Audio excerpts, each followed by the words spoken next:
What if the most powerful response to cruelty is kindness? Can restraint in the face of injustice be stronger than retaliation? And what if mastering your inner peace could silence the chaos around you? Some people wear cruelty like armor, cold-pointed, unyielding. But what if your shield wasn't anger, but calm? What if the next time someone insulted you, mistreated you, or tried to break you down, you met them with sincere kindness, not weakness? Marcus Aurelius, the Stoic emperor, wrote, "Kindness is invincible if it's sincere." He wasn't speaking in metaphors. He meant it literally, because cruelty thrives on reactions. It feeds on your anger. But when your response is clarity, warmth, and discipline, it disarms the attacker. It changes the room. Today we explore that kind of power, the kind that doesn't come from domination or shouting louder, but from silence, patience, and presence. This is not a call to be passive.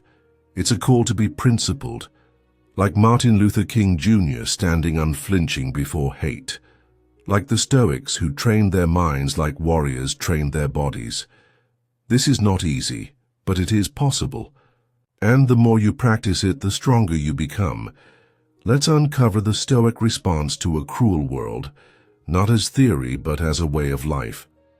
Lead with invincible kindness. Kindness, when sincere, is not a weakness. It's an act of strength, a discipline.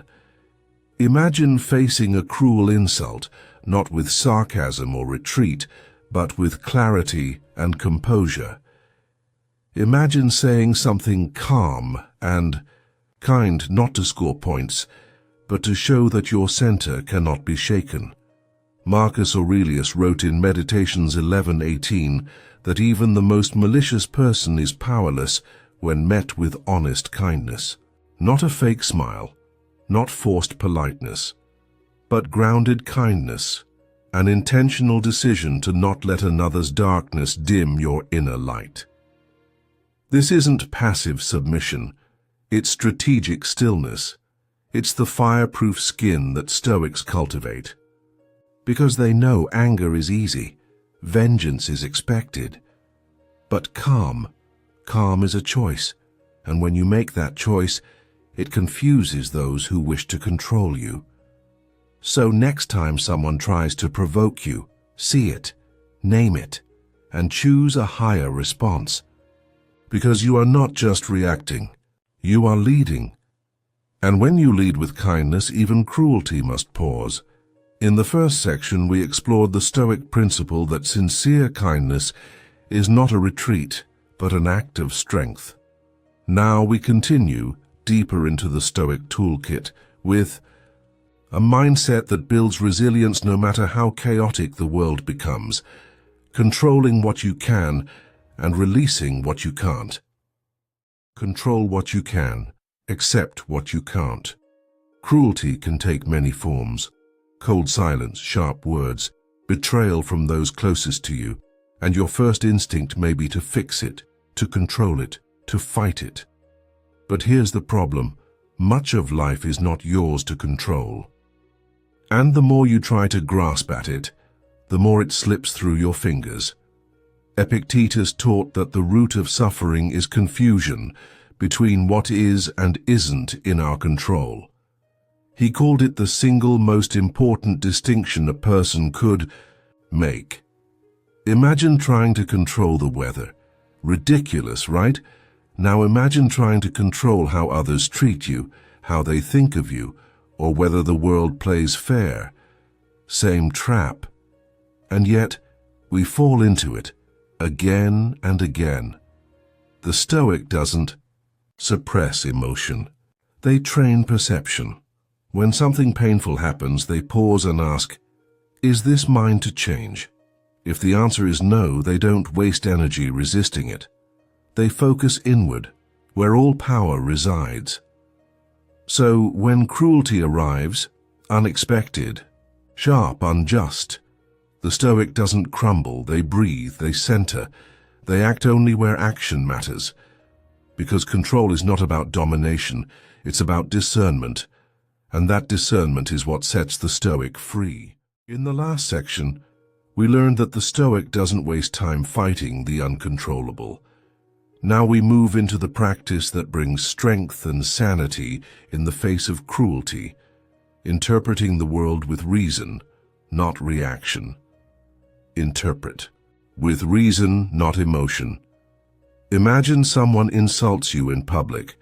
Your heart races, your breath shortens, the emotional wave hits before you even think. This is where most people stop, caught in the storm of feeling.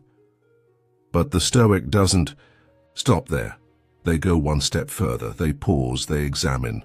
They question their interpretation. Epictetus said, "It's not things that disturb us, but our judgments about things." You see, the insult is not the wound, it's the story we attach to it. They disrespected me. I must defend myself. I must strike back. That story, crafted in seconds, fuels the fire. But what if you changed the story? What if you saw the insult not as an injury, but as noise? Not a verdict, but a mirror reflecting the speaker's own struggle. Suddenly, the power returns to you, because emotion loses its grip when it's examined in the light. This doesn't mean you suppress feeling. It means you reclaim authorship of your thoughts. So the next time someone lashes out or tries to diminish you, don't react. Reflect. Ask, what is really happening here? And do I have to make it worse by misinterpreting it? Because when you master your interpretations, cruelty becomes smaller, and you become stronger. And that too is the Stoic response. You now understand the power of reframing, interpreting cruelty through reason rather than emotional impulse. Let's go even deeper. What if we could prepare our minds for life's cruelty before it even shows up? Anticipate cruelty with courage. Stoics didn't just respond to adversity. They anticipated it. They practiced what Seneca called premeditatio malorum, the premeditation of evils. In simpler terms, they imagined life going wrong on purpose. Not as pessimism, but as training. They'd ask themselves, what if I lose my wealth? What if I'm betrayed? What if I'm insulted, hurt, or humiliated? And then they would mentally rehearse their calm, deliberate response. Why? Because if you've already practiced meeting adversity with courage, you're not shocked when it arrives. You're ready. Cruelty loses power when you've seen it before in your mind. Insults can't shake you when you've practiced how to stand still. This is not grim obsession, it's Stoic resilience in action. Imagine walking into a storm, not hoping the rain holds off but already dry on the inside. You've waterproofed your soul. That's what anticipation does. It removes the element of surprise. It arms you with courage in advance. And when life inevitably throws cruelty your way, your reaction is not panic but purpose. Because the Stoic doesn't just survive hardship. They rehearse for it. And because of that, they rise above it. So far you've learned to meet cruelty with kindness, control only what's yours, see clearly through emotion, and rehearse for difficulty before it strikes. But what about when the cruelty keeps coming, day after day? What do you do then? Stay, rooted in your principles, not their provocation.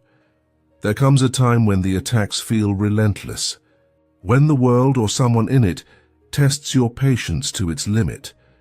In those moments, your greatest weapon is not cleverness, it's consistency. The Stoic does not react to every insult. They don't mirror the world's madness. Instead, they return again and again to their principles. Marcus Aurelius said, "If it's not right, don't do it. If it's not true, don't say it." This is your compass.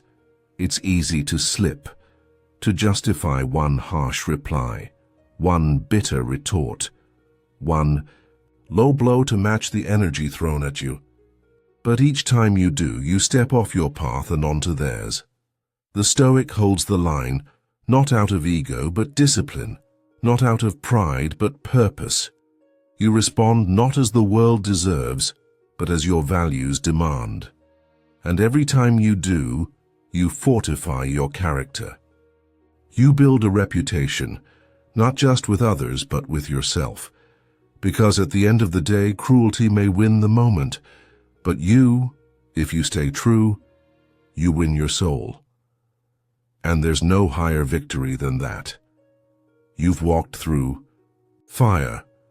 You've listened to 5 powerful Stoic responses to a world that can sometimes feel cold, cruel, and chaotic.